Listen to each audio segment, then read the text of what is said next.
Cool. All right, we're recording. Hello, and welcome to Matt. We named it. We did it. We did a good job with it. You came up with it. Took a little bit. Yeah, it took some time, a couple weeks, but through the old brain incubator, we've come up with the name of this podcast. We'd like to welcome all of you to. This is Zach and Mac. It's going to be super exciting, a lot of fun. We're apart, but we're together, and we're going to talk some sports with you guys. I mean, we're going to do every major story. We're going to have a lot of focus, though, on the teams that we're most familiar with.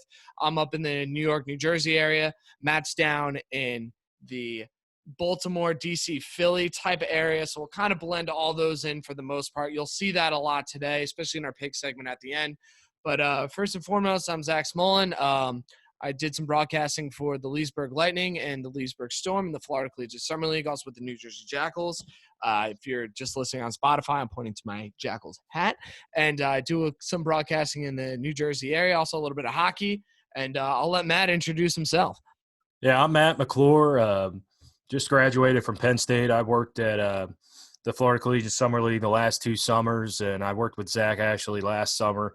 It was a blast. He did the Lightning. I stayed in Sanford for the majority of it. The Sanford River Rats, 2020 Florida League champions, by the way, beat Zach's Lightning. I just had to put that out there. No, yeah, I was wondering if you're going to mention it or not. But I mean, if it were me, I would have brought it up. If it was the Lightning, I would have said it. So I can't blame you. You are the championship broadcaster, but I am a championship broadcaster with the Jackals. So yes, absolutely. So it evens itself out. But yeah, I've been broadcasting here the last 3 years, I'd say. I started my junior year of high school or junior year of college rather, and got the opportunity to work down in Florida. Did some radio stuff at school. Was a part of the radio station there called Com Radio. Did a bunch of different things, some play-by-play, and with a bunch of different sports. Had my own talk radio show on the NBA called Half Court with my boy Logan Dolby.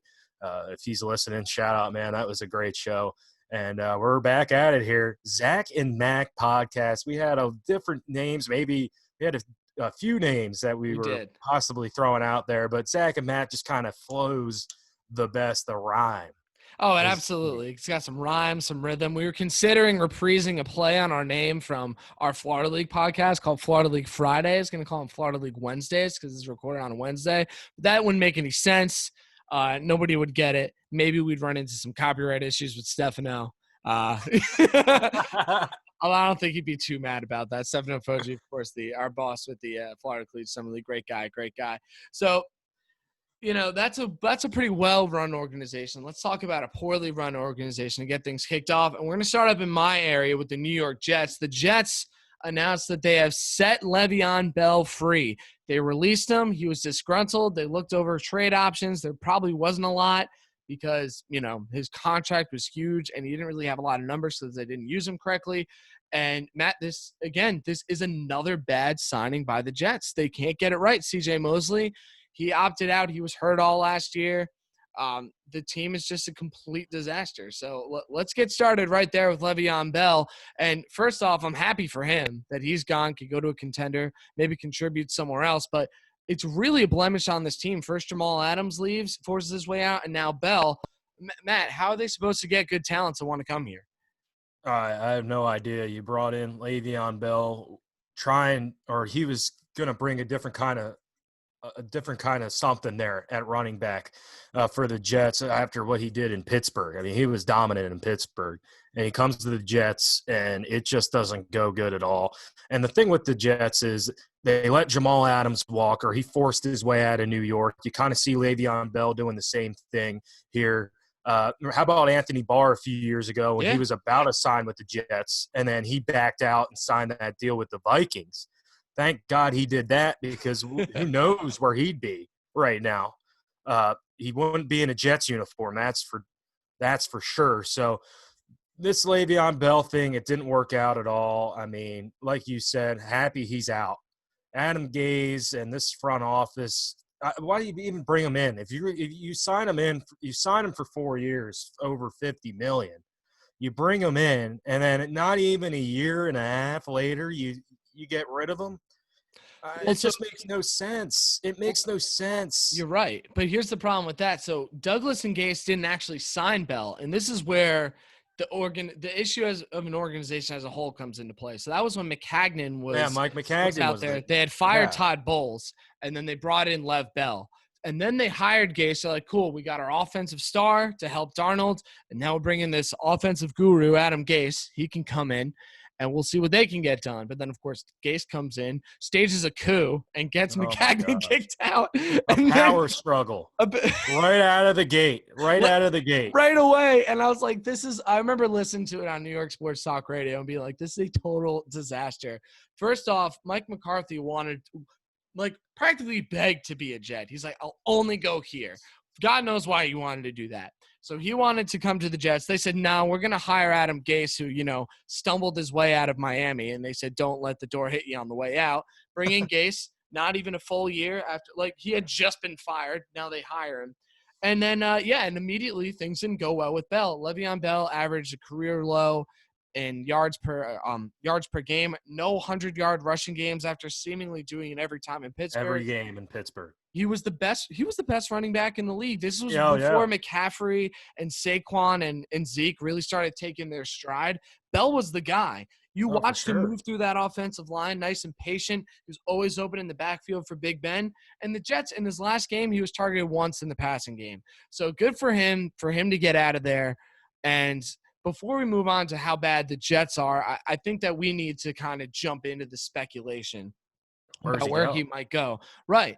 Because there's so many options. I was thinking last night about every different team in the NFL. Like, anybody could use a guy like him.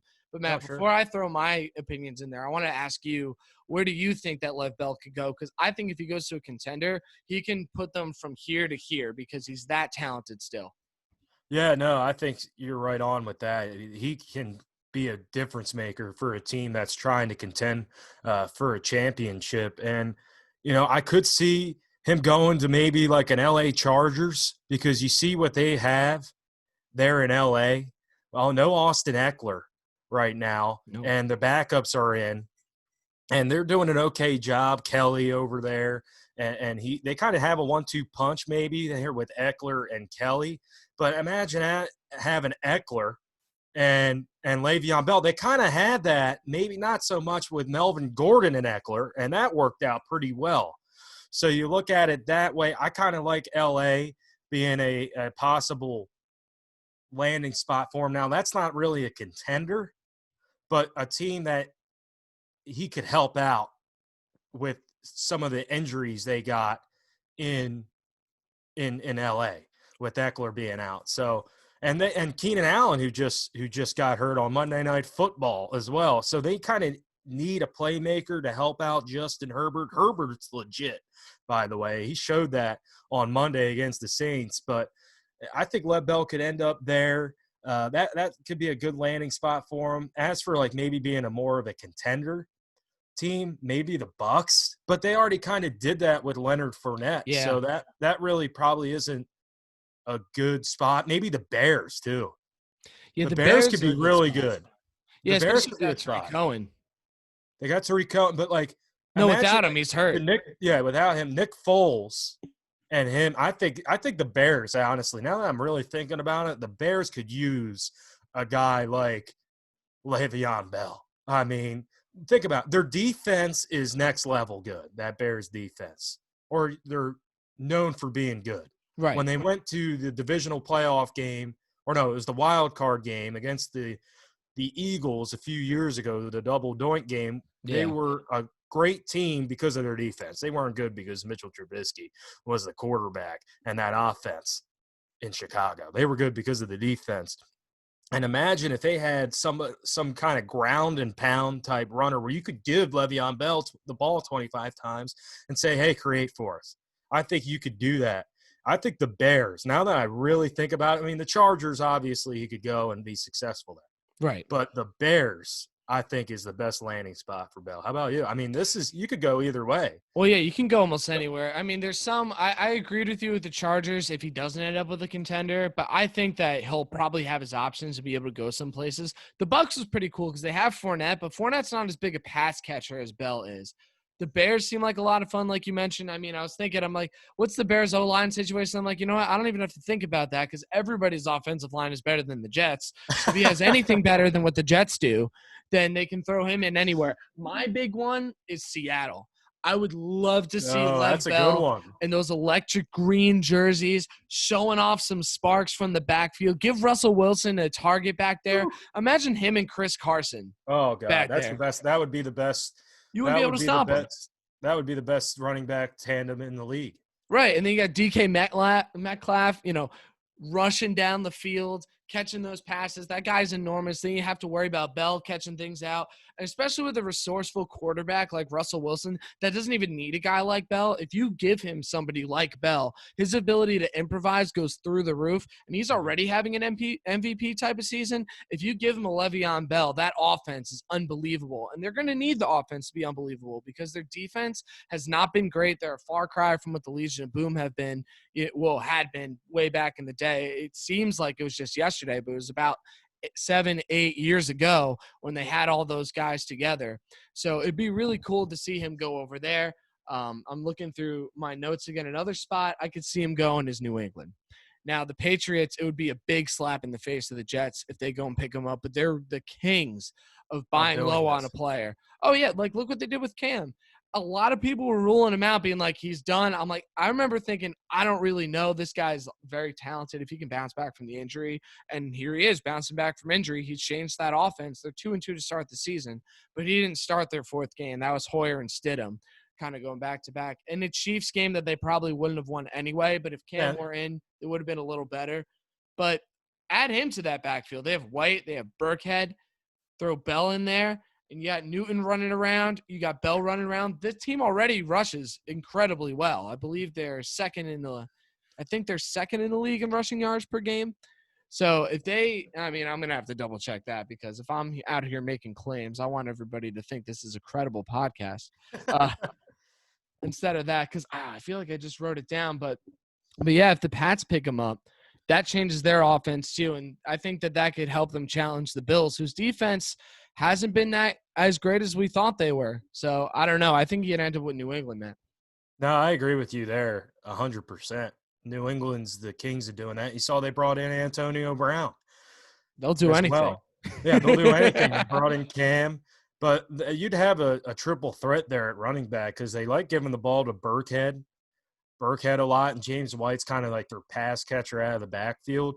But if you could just give the ball to Le'Veon Bell time after time and then just sprinkle those guys in here and there, that could be really something special there in New England. They're the kings of doing that. I wouldn't be surprised if he was a New England Patriot in the next week or two. I really wouldn't be. That wouldn't surprise me at all. 4:00 today became a free agent. Also, I did just double check. The Patriots do have the second best rushing attack in the league. Was bolstered by their performance last week where they were able to run the ball pretty well, even though they weren't throwing with Stidham and Hoyer. So obviously New England, a well-run organization. Well, if we push the cheating aside. Let's talk about the Jets again, though, because, it's another star player in Lev Bell on the team and now off the team. He's gone. And you can see him flourishing. Jamal Adams, went to Seattle, played really well before he got hurt. Now Bell is gone. And, could they be the most toxic organization in the National Football League? Because you see this in other leagues too, where players just go somewhere and they have a bad time. They don't want to go back. Even if they're really good, they underperform. And the Jets, year after year, they seem to be this type of team. So, Matt, would another big type of free agent or somebody want to come play for the Jets? Or even if they get that number one overall pick and decide to go the Trevor Lawrence route, could he pull an Eli Manning and say, I refuse to play for this team? Well, he certainly could do that. And the only way they get a big-time free agent from here on out is if Adam Gase is gone. Yeah. That dude's got to go. I mean, how many times are we going to see this week in and week out with this guy? Week in and week out, his team just looks unprepared, have no heart, and look like they don't really want to be there on Sunday. That's basically what I've seen through the first 5 games of the season from the New York Jets. They haven't fought one game, and they still got 2 games with New England. and 2 games and a game with Buffalo and Miami, who is 2-3 right now, beat a 49ers team off, beat them last week, killed them last week. 2-3, that's 2 wins more than the Jets. Yeah, no, that's what I'm saying. So they look like they're ascending to a better team. So the division looks a little bit better than in years past with those 3 teams. And this team, do you think they win a game this year? Do they win one game? I don't think they do. Matt, I don't have their schedule in front of me. I don't have to, though. There's no reason to think that they can win, and we're going to go into this a little more in the picks later, but we got different lines. You got Miami -9. I had them -8. I don't think that there's a reason to think that the Jets could even cover that type of spread, especially without Sam Darnold. They're going to have Joe Flacco again next week. He looks old and tired. I mean, you're a Ravens fan. You've seen the best of him. You've seen the worst of him. This guy is done. He's behind a porous offensive line. The defense can't do anything. If they cover Jay Crowder, there's nowhere for him to throw the ball. This team is a disaster, and Adam Gase's offense is unimaginative, ineffective, and doesn't get the best out of any of his players, especially at the quarterback position. The best plays we've seen Sam Darnold make this season are improvised plays. You saw in Denver that long run that he made. That was a broken play. That's not something that Gase drew up. Anytime Darnold makes a good throw, it's either improvising or like they just get lucky that somebody catches the ball. The team is a nightmare. And, I don't think there's any reason to believe that they could win a game this season, Matt. I really don't, especially when you mentioned that they got to play the Bills again. They got to play the Patriots twice. They have to play Miami 2 times. Yeah, they got Kansas City. Or are they going to play against – what, are they going to beat Kansas City? Absolutely not. I think Kansas City can score 50 points by accident in that game. I really think game's in 3 weeks. They got the Bills. They got – after the Dolphins game this Sunday, they got the Dolphins – Bills and Chiefs, and then New England. That's their 4-game stretch. That's their 4-game stretch. Maybe the only chance they have to win a game is against the Chargers on November 22nd. And that even then, Justin Herbert is. That's what I'm saying. Even then, that's your best chance. Yeah, that is your best chance. I mean, maybe the Dolphins won once, but other than that, I mean, geez. This team is just so incredibly bad. But, is it time to give up on Sam Darnold at this moment in time? That's a real question, because you mentioned that Trevor Lawrence's name is going to be on the board at probably 1 when the Jets are picking. And I wouldn't be surprised if they said, hey, we're going the Trevor Lawrence routes. Thanks for everything, Sam Darnold, and see ya. Well, I wouldn't be surprised with that at all. And the thing with that is Sam Darnold really didn't get a great opportunity. I mean, this is his 3rd year, but he shows you signs of good things. He does. But then he shows you signs of just like, what was that? And that's a problem. Well, there's a few parts to the question you posed.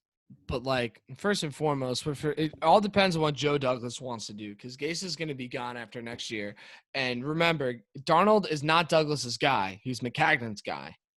So we'll see what happens with Sam Darnold, although he did take the job knowing that Darnold was the franchise quarterback to try to build around. Also worth noting, if the season were to end today, actually the Giants would pick first, and then the Falcons would pick, and then the Jets would be the 3rd pick. So they're not even going to have the first pick. No.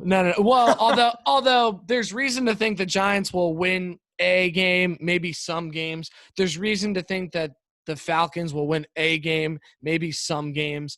But the Jets, like we mentioned, there's no reason to think that they'll have this is the worst team that they've had since they were 1-15 under Kotite. And honestly, they might be even worse than that, because we found out the year after that when they hired Parcells that roster wasn't all that bad. This roster is irreparable. There's nothing that you can do with any of it. There's no talent really anywhere that's above average talent. Can you name? There's not one above average player on that team, except maybe Darnold when he has decent blocking. But as you said, it's a time to move on from him. Yeah. If you fire Gase and Douglas is looking at the board, if the Jets are sitting at number 1, you got to think maybe there's a chance that they move on from Darnold. They could probably trade him for a second rounder. I don't think he's worth a first at this point, even though he was a first round pick, because he hasn't shown that numbers.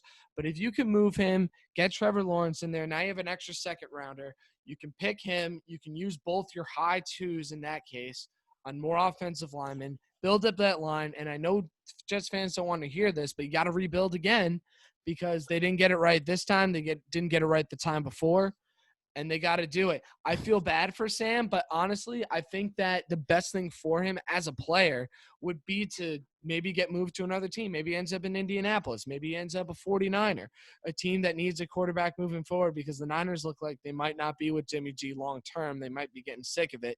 Darnold, if you give him a line, if you give him a run game, which both those teams have, I think it'd be very, very successful, especially when developed properly. And, hey, they got some great coaches. You got Kyle Shanahan. You got Frank Reich. You got some guys that really know what they're doing. So if the Jets know what's best for them, and if Darnold knows what's best for himself, although really he's powerless in this situation, I think that maybe it's best for them to do that. And isn't it crazy, Matt, that we're 5 games into the season and we're already talking about what the Jets are going to do at the draft, what the future of their quarterback is, and when they fire their head coach? It's an embarrassment. Yeah, it really is. Adam Gase is the main problem, and he really is. The fact that he is still an NFL coach right now is a joke. It's a joke. And he's Dan never going to Quinn's get a done. coach again. No, he shouldn't either. No. I mean, you kind of look what Ryan Tannehill's doing in Tennessee. Yeah, he's off the hook. Yeah, he's off the hook. He's good. He's a good. And he was with the Dolphins when Adam Gase was there. You're like Ryan Tannehill. He's done. Yeah. And they're undefeated right now, and they're looking like they could be Super Bowl contenders the way they're playing. Yeah, but he couldn't do anything. He couldn't do anything in Miami when Gase was the coach. It's just no one wanted him from the start. If you were a New York sports fan, they hired him, and this is probably exactly what you expected. Maybe not this bad, but you expected it to be bad. And it's awful. I feel bad for Jets fans because they say week after week, when's this guy getting fired? And it just hasn't happened. And it is sad. And they ain't winning a game. That's Matt's bold. You can say it's bold. It's probably not bold. But they are not winning a game this year. You heard it right here. Max saying Jets become the second 0-16 team. They're not winning a game. They're not winning a game. Yeah, and again, Matt, there's no, especially if they keep Gase. Now, I don't want to ever be somebody that calls for somebody's job, but it's best for the Jets to move on from him because he's not helping himself get future jobs staying in this position. The offense looks terrible, unimaginative. He has a history of holding players back as well as a head coach. Remember a couple years ago when he was with Miami, Jay Ajayi, he alienated him. He got out of there. He was looking like a great running back. Now he ended up going to the Eagles and doing okay. But then you look at a guy like Jarvis Landry, forced him out, went to the Browns. He's actually their top target, not Odell Beckham Jr., because he's so fast, because he's so great outside and in the slot. So, again, this is not a guy that you can keep moving forward. And I think Douglas knows that. I think hopefully ownership knows that too for the Jets. And, we might see a completely different a unit next year, maybe at the quarterback position as well, but definitely at the head coach position or helm and probably offensive defensive coordinator because he's going to want to bring in his own guys, whoever ends up going to the Jets. So, yeah, to answer the question that I asked you and then, just overall, I think the Jets are the most toxic team in the National Football League. And I think that ownership owes it to their fans and stuff to make some big sweeping changes. You got to do something. Maybe make some smart decisions for the first time in a long time. You got to do something. You got to do something because it ain't working at all. It's not working whatsoever, whatever you are doing. And I don't know what the end goal is right now because it's been a one game. That's the end goal. That's the end goal. Right. It's just been a disaster the last 2 years. Single game. Although that might hurt the team. Because let's say you win one, the Giants don't win one, the Falcons don't win one. Now you got the 2 pick. Now you got to trade something to them to get Trevor Lawrence. Oh, the Jets, man.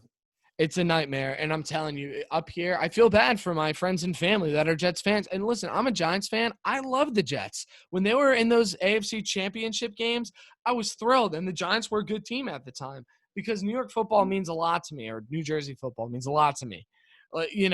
Whether they're both playing well or neither of them are playing well, which has been the case for like the past decade, you're into it because they're part of your community, they're part of your city, and they're not in the same division. So it's not like they're butting heads all the time. They meet it once every 4 years and in the preseason. So yeah, it's miserable. It adds to a bad existence. And the Jets obviously ice cold, but I think this is a good way to segue into our favorite segment. One of the things that we're carrying over from Florida League Friday is this is going to be hot or not NFL edition. So hot or not, for those of you that don't know, and if you want to learn more about the backstory of Hot or Not, you should go to the Florida League YouTube channel, and you should click on all 3 of our episodes of Florida League Fridays podcast. We had a blast over there in the Sanford Clubhouse recording those. So Hot or Not is a segment. It's basically pretty simple. I'm going to pose a couple of teams over to Matt, and Matt's going to tell me if they're hot or not. I will agree or disagree with him. We usually end into some fun arguments, so let's kick things off. The first team, Matt, that we're going to do in hot or not are the Tennessee Titans. Now, they're still undefeated after absolutely dismantling the also undefeated Buffalo Bills, shocking everybody by winning that game, by the way, despite missing like 2 weeks of practice with COVID-19 positives, and they weren't allowed in their facility, and then a lot of guys on their bench, of course, or rather on their COVID list, inactive, can't play. Is this team hot? They're 4-0. They finally won a game by a large margin. Is this one of the best teams in the AFC? No, I think so. I think they're hot right now. You mentioned they're undefeated right now, and they could have had a little bit of a decline possibly with that COVID going on and, with a few of the positive tests they had. But they came in and they ran the ball down the Bills' throat, and they beat them pretty easily in that game, as you mentioned there, Zach. And I think the good thing with this team is they know they have an identity, and they know their identity. They know that we're going to play mistake-free football. We're going to hand the ball to Derrick Henry. We're going to try to beat you with some long plays down the field with some play action with Tannehill and their tight ends and some of their wideouts. And they're going to, not turn the ball over. And if they can do those things, they're going to be fine. And they've really surprised me, I think, this year, how they started, because they were a 9-7 football team last year. And I think maybe having that playoff success, beating Baltimore in Baltimore and going and having the Chiefs on the ropes. And they beat New England. Yeah, and New England as well. And New England, that's the one I couldn't think of. Right. I think having that confidence or beating those teams and gaining that confidence into this season has really helped them. And you're seeing it now with this Tennessee team. You don't want to play these guys. You don't. You don't. And when January hits, New Year, okay, playoffs, you don't want to play the Tennessee Titans because – you know what they're going to do, and they're going to say, stop it. The Ravens couldn't do it. The Patriots couldn't do it in the playoffs last year. And you're seeing through the first 4 games this year that no one's really doing it yet. And they're just going to play smash mouth, punch you in the mouth football. Yeah, big test for them coming up. They're going to be playing a 1-4 Houston team this week, but we all know they're more talented than 1-4. They got Deshaun Watson. I agree with you. I think that they're a hot team as well. I wish they weren't after what Taylor Lewin said. He's like, oh, hit us with adversity, we'll get you. I was like, dude, that's not adversity. You blatantly ignored COVID-19 protocols, and that's why you were out. So it's not real adversity. But, again, you can't deny that whether or not I like them or not at this point, they are a hot team. I'd agree with you there. Let's move over a little eastern to a team that borders them over on the east. Let's go with the Carolina Panthers. Panthers have won their last 3 after an 0-2 start. Matt, nobody expected this, even with Matt Rule coaching. Teddy Bridgewater and company doing well without Christian McCaffrey. Is this team hot? Nah, I'm going to say not right now. But they have been impressive. I mean, you mentioned the 0-2 start. We're right there against the Raiders on opening day, the first week of the season. And then, played the Bucs pretty tough on the road, lost that game by 2 touchdowns, but were right there, and had a chance in the second half. But they started to, work things together. They beat a Chargers team. That was a grinded out game. I'll tell you, I watched the majority of that game. And Teddy B just got the job done in that one. And then they surprised me. This was where I was most surprised when they beat the Cardinals by 10. And how about Mike Davis, the running back in place of Christian McCaffrey? No one really knew much about this guy. You got the best running back in the NFL in McCaffrey. And he goes down in, I believe, that Bucs game. And this Davis guy has been tearing it up. And Matt Rule's done a great job. He's really done a great job. He did a good job at Baylor. And he's kind of bringing a different kind of energy in Carolina. I kind of like it. I'm saying not just because the teams they beat a one-win Chargers team and a one-win or a winless Falcons team. Now, he did have a good win against the Cardinals there. I think people are high on the Cardinals. But, this team you don't really want to play right now. I think they're working together really well. Teddy B, man, he's fun to watch. He's fun to watch. How he galvanizes troops and how he just gets guys to work together is really inspiring for me. And I think this team is a solid team. I think they're going to compete. Or am I saying they're going to be in the playoffs? No, but you're going to get their best shot week in and week out. Yeah, they're a good team. Yeah, we'd like to see a little bit more out of them, but bring it back to the Jets again. Robbie Anderson has transformed his career over there. Him and DJ Moore are one of the best 1-2 punches at wide receiver out there. He's almost like over 100 yards a game or something like that. He's been phenomenal, at least a handful of 100-yard games for him. So we have hot for Tennessee, not for the Panthers. Let's go with the Pittsburgh Steelers. So the Steelers, 4-0, but all against really not great teams. They beat the Giants. They beat Houston. They're winning games, but is this a legit hot team? Is Big Ben back? Or are they just beating up on some lower competition, and when they meet some big boys, are they in trouble? This one, I was going back and forth, Zach, I must say. I was saying not just because of what you just mentioned about how they beaten bad teams, but I'm going to go hot at the end of the day. I mean, they're 4-0, and they're taking care of business. Now, the games have been relatively close, all of them, but they're at the end of the day, they're getting the job done, and they're getting wins. And Big Ben looks like he's got some weapons now. Juju Smith-Schuster, Eric Ebron, who really I didn't think played all that well against Philadelphia last week. I mean, he coughed up 2 balls late in that game that could have cost them the game.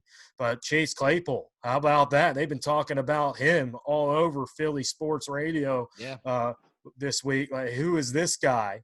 And how do you let him have 4 touchdowns? So this is a legitimate weapon that the Steelers, I think, are going to go to moving forward. Now, it'll be interesting to see. Now you got tape on Claypool, how defenses adjust to him. But this is a solid football team. I'm going hot. They do have a tougher opponents in the next coming weeks. You got the Browns and you got the Titans the next 2 weeks, as well as you got your next 3 games are Browns, Titans, Ravens. We'll learn a lot about this team in the next 3 weeks. But right now, I got to go hot. You're 4-0, and you're beating bad teams. Yeah, I mean, I am hesitant to call them hot only because they've only played bad teams. They beat a winless Giants team only by 10 on Monday Night Football to start the season. I thought the Giants possibly were going to win that game. I thought so too. They played well, but they've done what they've done all season, which is be right on the edge of victory, only then to snatch defeat right out of the air where nobody thought that it would come from. Then they beat a 1-win Broncos team by 5 at home. They beat the Texans by a score, and the game that they had to come back also at home. And then they beat the Eagles at home again. And the Eagles, I don't think are a very good team. I know I'm saying that as a Giants fan, but just from an objective standpoint, they've underperformed. They beat up on a banged-up Niners team that only the Jets and Giants seem to struggle against. And I'm not ready to say that they're hot just yet. I need to see what they can do against a team like the Browns, against a team like the Titans, against a team like the Ravens. Can they match up against the cream of the crop? So when it comes to hot, yeah, they've won a lot of games. Is this a red hot scorching team? I don't know, because they kind of just did what they were supposed to do and beat up on some teams that were lesser than. I mean, only a few teams between the Eagles, the Texans, the Broncos, and the Giants, only a few teams have lost to them. Nobody's lost to the Giants. So we'll see what happens with them. And then we're going to go over to – this is the final team in our Hot or Not segment. We're going to talk about the Steelers' next opponents, the Cleveland Browns. And who thought that they would even be in this type of discussion? They had to fire their head coach of 1 year, Freddie Kitchens, last year. They replaced him with Kevin Stefanski, and he's come in and turned that team around. They are 4-1. They had a huge win against one of my favorite units in the league, the Colts defense, who are just phenomenal, seemingly unstoppable, averaging under 300 yards per game. Let's talk about Cleveland a little bit. Are they hot or not? No, I'm not sold on this team at all. Now, they did have a good win, as you mentioned, Zach. That win against Indianapolis was impressive. Oh, yeah. I thought the Colts were going to win that game. I thought the Browns were going to do Browns things and choke like they usually do. But, you know, they got blown out on week 1 by the Baltimore Ravens. That game wasn't even close. 38-6. Yeah, 38-6. It was a nightmare. And now, to their credit, they have bounced back nicely. They're winners of their last 4. They beat the team in there. The team. Cincinnati. Yeah, the team. They beat Washington football team. Yeah, they beat Washington. Yeah. They beat the football team. They beat Cincinnati, who they did give up 30 points to the Cincinnati Bengals, who, by the way, looked lost offensively against the Ravens last week.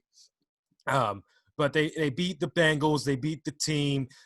They beat the Cowboys in a high-scoring slugfest there. They put up 49 points, and it was an impressive win there in Dallas.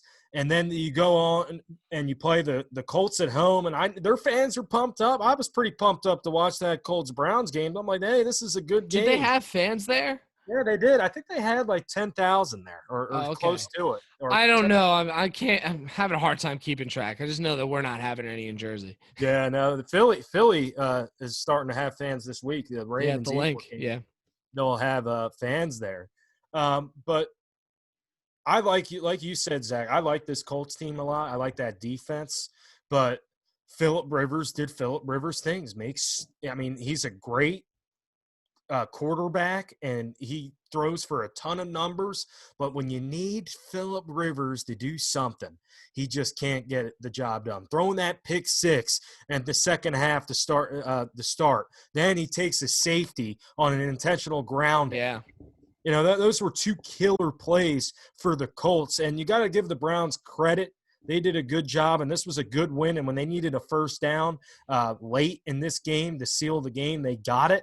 But now you play a Steelers team. This game right here, this Browns-Steelers game, this is like for Max, hot or not, next week, Browns-Steelers, winner of that game's hot. Yeah. That's my point on that. Either way, yeah. Whoever wins that game will have 5 wins. In that case, if the Browns win that game, they will be sitting atop. Well, actually, then you probably have a 3-way tie at the top of the NFC North over there, with only the Bengals below, because the Ravens are likely to win this week as well. We'll get into that in the pick segment. Yeah, I disagree with you, though, Matt. I think the Browns are hot, man. I mean, you bounce back from losing to Baltimore. You beat the Bengals. You beat the team who even now. So we agree. I think the Redskins, bad name, of course. And now the football team, that's also a misnomer because they don't play like a football team. They're just a steaming pile of garbage again. So even now, their placeholder name is still wrong. But then, they beat the team. They beat Dallas, steamroll them. They get Odell Beckham going in that game. And then they go ahead and they drop 32 on the Colts, whose defense has stopped really everybody. So I got to say that they're hot. They've won 4 in a row. They'll play the Steelers. I think that that'll be a proof of concept type of game for them. They go in, if they can beat the Steelers on the road, at Heinz Field, I think that then they'd go from hot to red hot. Yeah, if you're hot, beat the Steelers. That's my thing. Okay. All right. If So you're a hot, lot beat the of our Steelers. hot or not is contingent on what they do the next game, Yeah. not what they're doing right now. That's my – no, because No, we sooner both or done that, later yeah. this Browns team is going to just crumble, and I'm waiting for it. Maybe it won't happen this year, but if you're serious about me thinking about your contenders in the AFC North, beat Pittsburgh. Beat them. They've got a pretty easy schedule the rest of the way. Aside from Pittsburgh, they have Cincinnati again. Then they have the Raiders, the Texans, the Eagles, the Jags. Then the Titans and the Ravens will be tough. And then they end the season Giants, Jets, Steelers. So they could probably end up with a winning record this season. Oh, for sure. We'll see what happens with Cleveland. Let's move on outside of the regular season, though, Matt, and talk to the most exciting part of the autumn. And that's Major League Baseball. Now. We're both big baseball guys. I'm real depressed after listening to the final laps of the Yankees season. Yeah, man. That was – How you doing? Devastating. It's – I haven't watched any admittedly, this might make me a bad podcast host for today, but I have not watched any of the championship series because I'm just disheveled over the Yankees. I barely was able to broadcast the next day. I had some games the next morning after I was driving home from Newark, New Jersey, listening to the Yankees sputter out against the Rays, losing 2-1. It's supposed to be a league-changing offense. Yeah, it was miserable. But now, the Rays, I can't be that upset. They're up at the time of this recording. They're up 3-0 on the Astros. They're playing them right now, I believe, as we're talking, or they'll start the game really soon. And I got to ask you, Matt, so we're not going to ask necessarily specifics about the series. Are you watching Game 4 tonight? I mean, you said you didn't I'm going to watch Game 4 tonight. Okay, you're going to watch Game 4? Watch Game 4 tonight. Okay. So I didn't watch the other games because I'm like, I don't want to see like G-Man Choi and Austin Meadows and Joey Wendell and all these guys out there gloating and Brissot. I don't want to see any of them. I don't want to see Blake Snell. I mean, I don't think I've hated a team this much since like the mid-2000s Red Sox. Like, this Rays team really gets under my skin, but I love it at the same time. I love that there's a little bit of heat back in New York Yankees rivalries. But yeah, but you know what? I can't completely hate them like I hated the Red Sox because they have so much to respect about them, how they build a team. And I'm posing this question to both of us. Is the Rays, are they the new blueprint for postseason success? Now, they kind of remind me a lot of the I almost said Tampa Bay Royals, the Kansas City Royals, 2015. Yep. Great bullpen, great defense, just enough offensive starting pitching. But is this what, postseason success is? Now, we know the home run ball is essential. You got to be able to hit it out of the park. But they do everything else that keeps it right. They neutralize the home run ball late in ball games. So if they have a lead, they're able to keep it. Or if they're behind, they're able to hold serve until, the offense can maybe come around. And they make all the plays in the field, which you and I both know from, watching at any level of baseball. That helps you win contests. Like our teams that you were Sanford River Rats, I was with the Leesburg Lightning and the Storm. When the Lightning, especially were at their best, they're playing good defense. So is this the blueprint for postseason success? Just have enough guys that can hit it out of the park and just a ton of arms, an embarrassment of riches out there. Like Kevin Cash says, a stable of guys that throw 100 miles an hour and multiple guys that have Gold Glove ability in the field. Yeah, I think so. Zach. This team's been impressive all season long, and they come into the playoffs, and that was a really hard-fought series against the Yankees. And they stayed the course. They lost that Game 4, and the Yankees. And you thought maybe there was a possibility they were going to lose Game 5. You thought, okay, they had their nice run. They're up 2-1. They won the big one in Game 3. They're going to fall. And they lost that Game 4. And Game 5, I thought advantage Yankees late in that game. It was 1-1 in the 8th. You got Chapman on the mound. That's the guy you want on the mound. I mean, but is he though? He gives up big home runs all the time. He has. I mean, I understand where you're at coming with that. Right. Well, now I'm extra mad about it. But yeah, no, yeah, exactly, because it happened to your team. And it happened again. Yeah. But yeah, exactly. And he's a big time pitcher. I thought it was advantage Yankees, but to the Rays' credit, they kept battling in that series, and they've really they after winning that series on the homer in the bottom of the eighth. They've carried that momentum here against the Astros. No one's rooting for the Astros. No. Well, except for Yeah. our buddy Ryan Gonzalez, our resident Astros fan. He's the director of marketing with the Florida Collegiate Summer League. He's the biggest Astros fan I've ever met, so he's rooting for him. You see it on Twitter, Yeah. but everybody else is not rooting for the Astros. Yeah, but they carry that momentum, and I think the story in this series is the stellar defense that they played. You mentioned it earlier, Zach, when we were watching, the summer ball, how crucial that was in games, and they've made some big plays in the defensive side of things, and it's really helped them because you're seeing it on the offensive side of things. Guys are coming through. And when you make those plays on defense, the offense, it's time to kick in and let's go. And, the pitching's been dynamite. I mean, you mentioned all those guys and the bullpen. They got an array of arms that they can use at their disposal. And they're a solid baseball team. I love your comparison with the 2015 Kansas City Royals. I really like that comparison. Because they're almost exactly so many the same similarities. Yeah. With these two teams. I mean, this Rays team was the best in baseball this year during the regular season, and they're proving it here in the playoffs that, hey, man, we're just carrying this momentum. And you're up 3-0 on the Astros.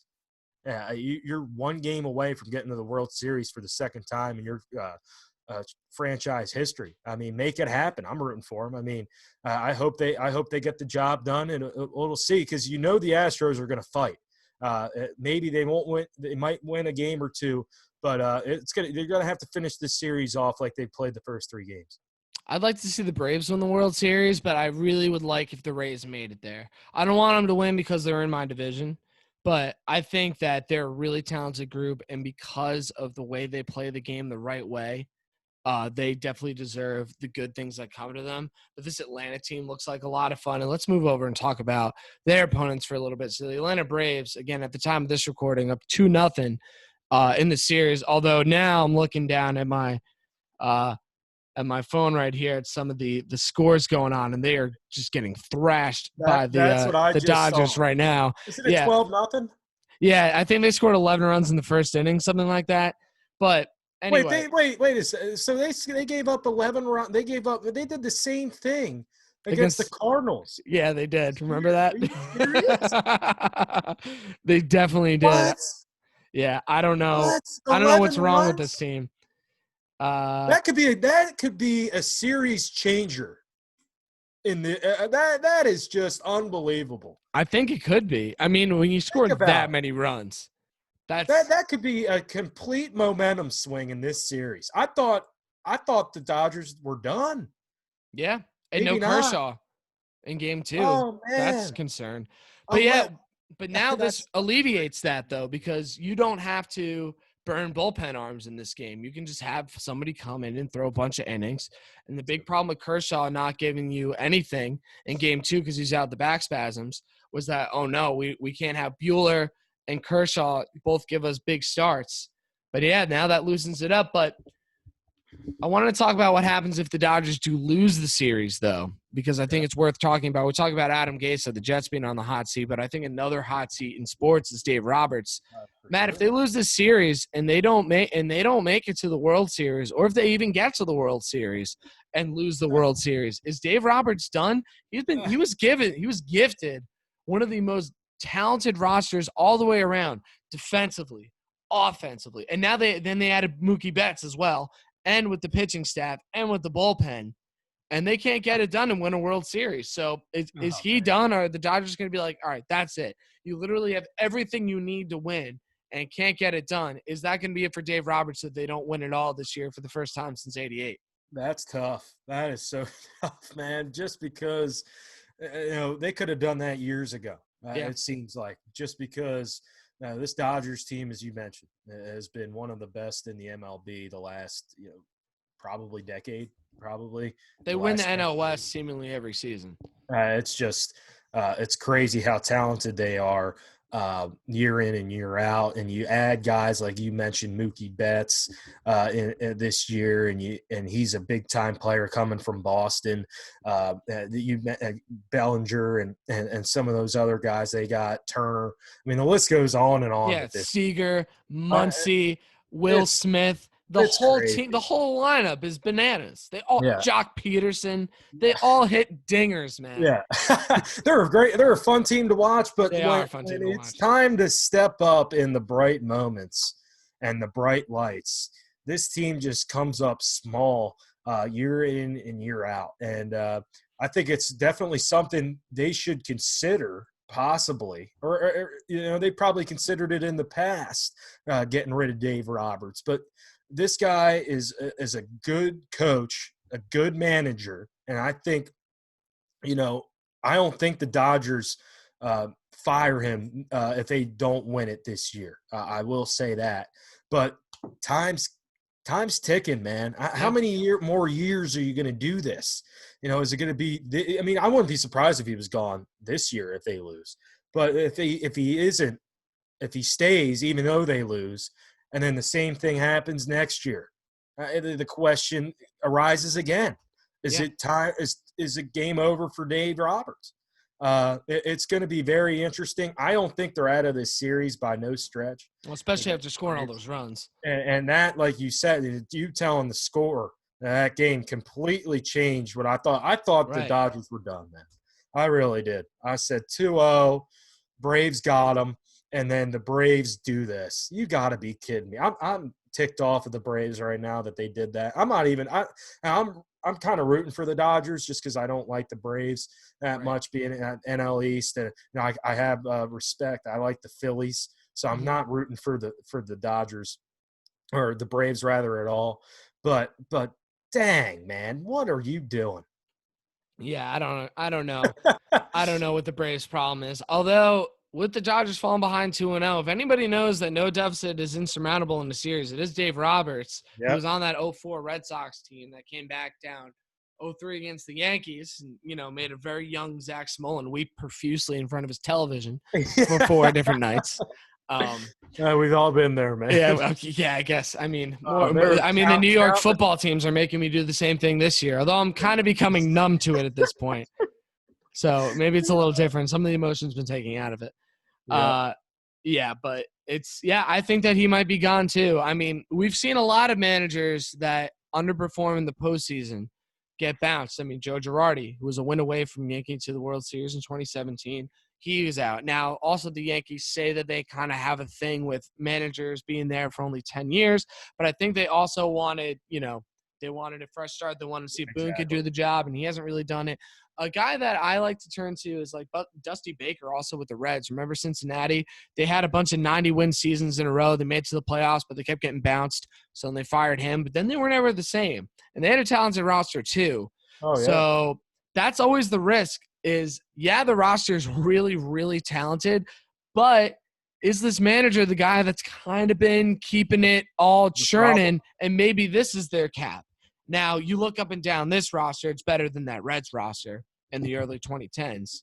I mean, they got big boppers all over the lineup. They got some arms in the rotation, although not as good as last year's rotation because they lost Ryu and Mieta, and I believe they lost somebody. Rich Hill I don't know if he's on the team or not. David Price also opted out, so he was going to be a big part of the rotation.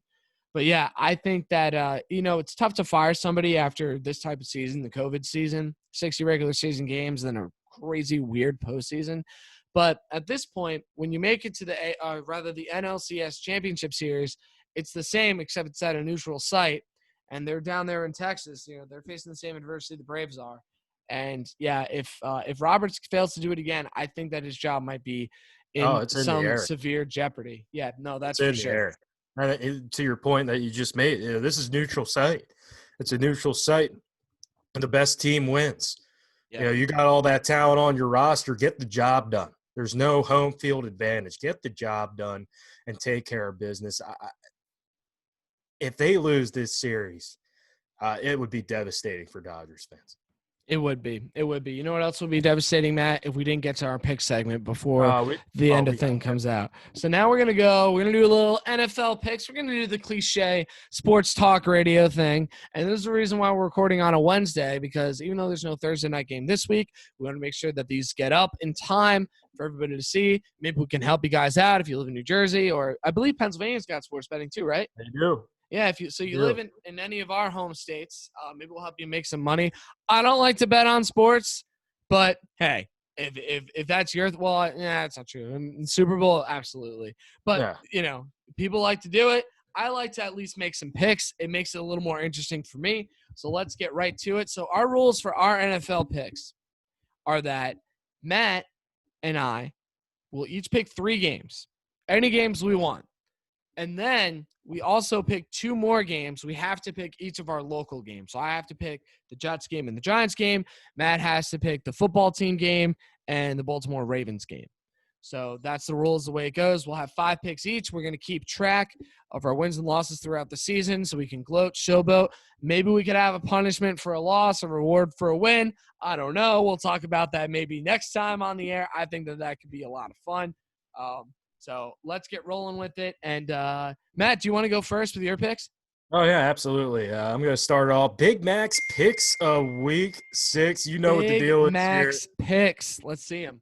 Yeah, Big Mac's picks of week 6. You know the deal, people. I'm going to start off.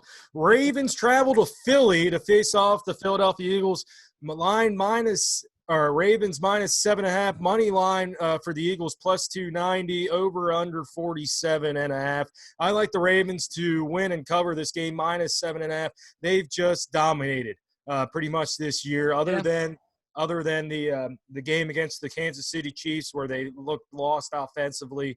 Lamar Jackson didn't have the best game. They've taken care of business against bad teams. The Eagles came off a good win against the 49ers. Carson Wentz looked good and they play the Steelers tough, and you got to hope he takes the next step forward. But I like the Ravens to win and cover this game minus 7.5. Moving on, the team and the Giants faced off an NFC East battle. And the New York Giants are the home team there.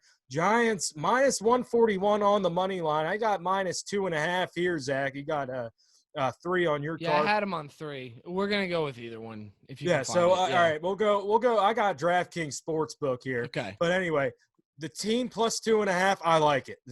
I'm gonna go team plus 2.5. The Giants, they played hard through the first 5 games of the season. Should have beat Dallas last week, and the offense looked good. And really, they should have won that game. But I think the team is gonna cover that 2.5 point spread. I like the Giants to win the game, the team to cover in that one. Okay, I was gonna say if you pick the team to win, that's a hack pick, Mac. And you gotta stop right there. So you pick them to cover, that's fine. But I was about to attack your credibility on episode 1. So we're gonna go Big Mac's money line pick of the week. It's a lock. It's a lock in my opinion. Lock it down. The Bears travel to Carolina. We talked about Carolina this year. Okay. The Bears plus 106 on the money line, and the Panthers favored in this game minus 1.5. The Bears are coming off an impressive win against Tampa, where Nick Foles got Tom Brady's number once again. I like the Bears in this game to win. That is Big Mac's money line pick of the week. It's a Bears bold one, Matt. over Panthers. And my final pick here in this one is the Texans and the Titans. The Texans or the Titans rather minus 3.5. Texans plus 163 on the money line. I like the Titans to win and cover that one. Titans minus 3.5. That is Big Mac's picks of week 6. Lock it in. Wow, lock those in. Matt, were those 5 or was that 4 picks? That was 4. Geez. You got to do one more, Matt. One more. We got to unlock it. So we got to unlock it here. We'll put the key. We'll unlock it. We can't count. And then we'll throw it away after the next one because it'll be locked. Locked and loaded. All right, here's my 5th pick. I kind of like this one. I'm going to go Lions and Jags game here. Lions minus 3 on the road against the Jaguars. I don't really like this Jacksonville Jaguars team. I think they lack talent. You see, they're just shredded with no defense really whatsoever. Although my boy Doug Costin, who I played high school football with at Bishop Shanahan, he's made his way from the practice squad to the defensive line. Congrats, bro! I'm rooting for you. All right.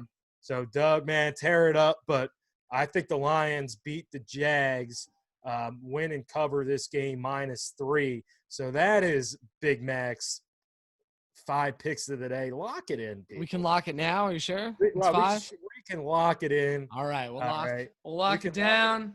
Get it down. I'm throwing it away. So yeah, throw it away. Throw it away. All right. Throw it away. I missed. All right, whatever. All right, so here are my picks, Matt. Those are some pretty solid picks. I hope some people can make some money with that. I got some picks I think are a little bit better than yours. So let's keep them rolling. Let's start with the marquee Monday evening matchup between the Kansas City Chiefs and the Buffalo Bills. The Chiefs, fresh off of a loss, are going in to face a Bills team also off a loss. But you know what? The Chiefs' offense still super dynamic. They got enough talent on the defensive end. We've seen that the Bills are human now. I think I got the Chiefs -3 road favorites over the Bills, which means at a neutral site, they'd be favored by 6. At home, they'd be favored by around 9. I see no reason why Mahomes and company can't go in and win that game by more than a field goal. Buffalo's defense has seemed a little soft, especially now that you know that you can run the ball against them really well. That's what we saw with Tennessee. Derrick Henry with a couple of rushing touchdowns. Ryan Tannehill with 1.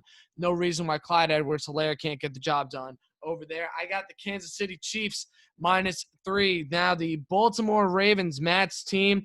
Matt, I agree with you on that pick. There's no reason that they should be losing to the Philadelphia Eagles. I don't care if there's fans at the stands. I don't care that they're at the Link, which is a tough place to play. Lamar Jackson and company are a well-oiled machine. The Eagles are not a well-oiled machine. They are barely a machine. They have some parts strewn together. Literally patched together by pieces of tape is Carson Wentz, their injury-riddled quarterback. So I don't think that they have any shot to win that one. I think the Ravens, I have them at a 7.5 line. We're going Baltimore. Now we go over to what was a tough game for me to pick, but I decided to go on it anyway. We're going to go with the Minnesota Vikings against the Atlanta Falcons. Falcons, winless. Fired Dan Quinn. A lot of offensive talent, Matt. But this Minnesota Vikings team, Justin Jefferson looks really, really good. Dalvin Cook looks really, really good. Adam Thielen, the namesake of my fantasy team, hooked on a Thielen, is fantastic. They're a lot. Thank you. They're a lot of fun to watch. I think that the Falcons, Matt, they can't hang on to a lead. Nope. And while their offense is built to come back if they fall behind, the fact that Minnesota's running game is so good, they wouldn't give them a chance to do that. I see the Vikings only up 3.5. I still pick them to win. I don't think it'll be a close game. That's a tough one there. Yeah, so those are my close. That's close, man, because the Vikings, they played so well against the Seattle Seahawks. Yeah. Could have won that game, but the Falcons, I could see them blowing another lead in this game. But easily. I mean, that's what they're known for under Quinn. Yeah, that's what they're known for. But I like that pick. That's a sneaky little pick. I like it. It's a sneaky little pick. They're only favored by 3.5 at home, but I think they win that one outright. All of my picks are outright wins, as well, and I also with the covers. Next, we got the Giants and the team. The team, they beat the Eagles, and they can't seem to win anywhere else. They're a little tough going here and there. I mean, I like their front seven. Beyond that, I don't think that they're that great. Are they going to start Dwayne Haskins? Are they going to start Alex Smith? I don't know. I think they gave up on Haskins. Allen got the nod, actually. Allen's starting? I thought he's not hurt anymore? All right, so we'll be Kyle Allen. So the fact that I was unsure about what quarterback's going to be in the game really tells me all I need to know. The Giants' defense has been really good, a great bright spot on what's otherwise been a not-so-great team. They got Logan Ryan and James Bradbury in that secondary. The front seven of the team also has been looking a little better. Fackrell plays well. Blake Martinez is a human tackling machine. I think Daniel Jones snaps his streak of not throwing a touchdown pass in this game if he's not, put on his backside about 9 times. We'll see if that happens. But I think that the Giants can win this one at home. I think this is one of their few winnable games of the season. I think Joe Judge and company know that, and they're going to bring that in with some extra momentum. I have the Giants -3. Matt had him -2 with the team. I have the Giants -3 winning this ball game. And then finally, Matt, this is going to be an easy one every single week for me. Yeah. It's a layup. It's almost a free win. This is what I've been doing in my Survivor League. People. It's free money. This is free money. It's free money for anybody. I mean, this is also what I do in my Survivor League. So we were able to buy back in because I lost in the first week. I thought the Eagles were going to beat the team, and they didn't. And so my buddy and I, we run the Survivor League. I bought back in, and besides one game, all I've done is pick against the Jets or the Giants, and it's worked out well for me. Combined 0-10 those two teams are, and look at me here. I'm picking against the Jets. They go, and they're going to be playing the Miami Dolphins, the 2-3 Miami Dolphins, who have been coached pretty well under Brian Flores. Ryan Fitzpatrick is the definition of boom or bust at the quarterback position, but you can only boom against this Jets defense. I mean, Brett, the practice squad quarterback for the Broncos, Brett, he was ripping through the Jets defense, threw a couple of touchdowns, his 3 picks. They didn't matter. They still won that game by over a score. So Miami -8. I don't see any reason why the Jets should score any points against Miami, let alone 8 to try to cover. And Miami for sure will have an easy enough job moving that football down the field at will against an abysmal Jets team with Adam Gase coaching. I got Miami -8.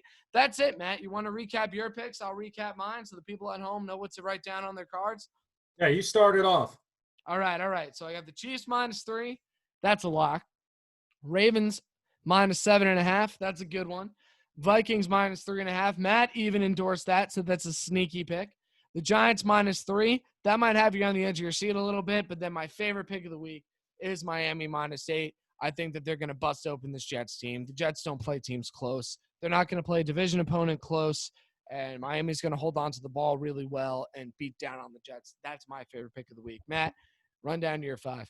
All right, I got Ravens -7.5. I got the team +3 or +2.5.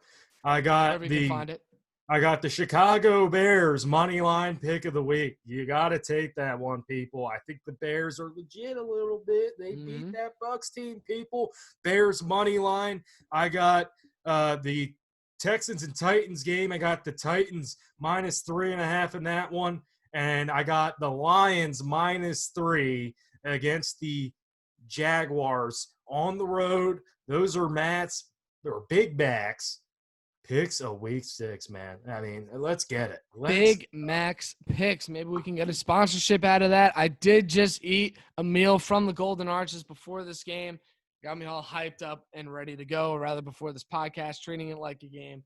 It's a good time. Matt, this has been a ton of fun. Honestly, dare I say, I think this was more fun than Florida League Fridays. What do you think? Even though we don't have Madison, one of our social media interns, out there being like an audience member, doing a laugh track, Julia as well, doing the camera. Yeah, no, this was great, man. I mean, I enjoyed this. The debut episode of Zach and Mac, people, it's live. It's live, people. Just listen in, tell your friends. This is going to be a fun time. Me and Zach, we're just trying to, continue to get better. Let's do a podcast together, man. And a really fun show to start it off, man. NFL picks, MLB Championship Series. The Jets stink, and we all know that. Let's go. Let's go. Maybe we'll do a little NBA speculation moving forward. Definitely a lot of NFL talk, a lot of Major League Baseball playoff talk coming up next week. Thanks so much for tuning in. Catch us on Spotify. Matt's going to throw this up on Anchor. We're also, if you want to see our gorgeous, beautiful faces in our kitchen/dining room/Matt's room, wherever Matt is. Matt, where are you? This is a different spot than you've been the past. No, I'm still in my room. I just changed locations. In a pretty big room. This is still my wooden kitchen. I got this Dr. J picture right there. You can't really see it, but it's I can see it. Speaking of Dr. J, you see the Nets going to the throwback jerseys? Oh, dude, those things look nice. I got to get a Joe Harris one ASAP. Oh, yeah. ASAP. Can't wait. Wait. And can't wait for this to get put up. Can't wait for the next time we're on. Matt, any final words? No, just follow me at the _Cobra 66 on Twitter.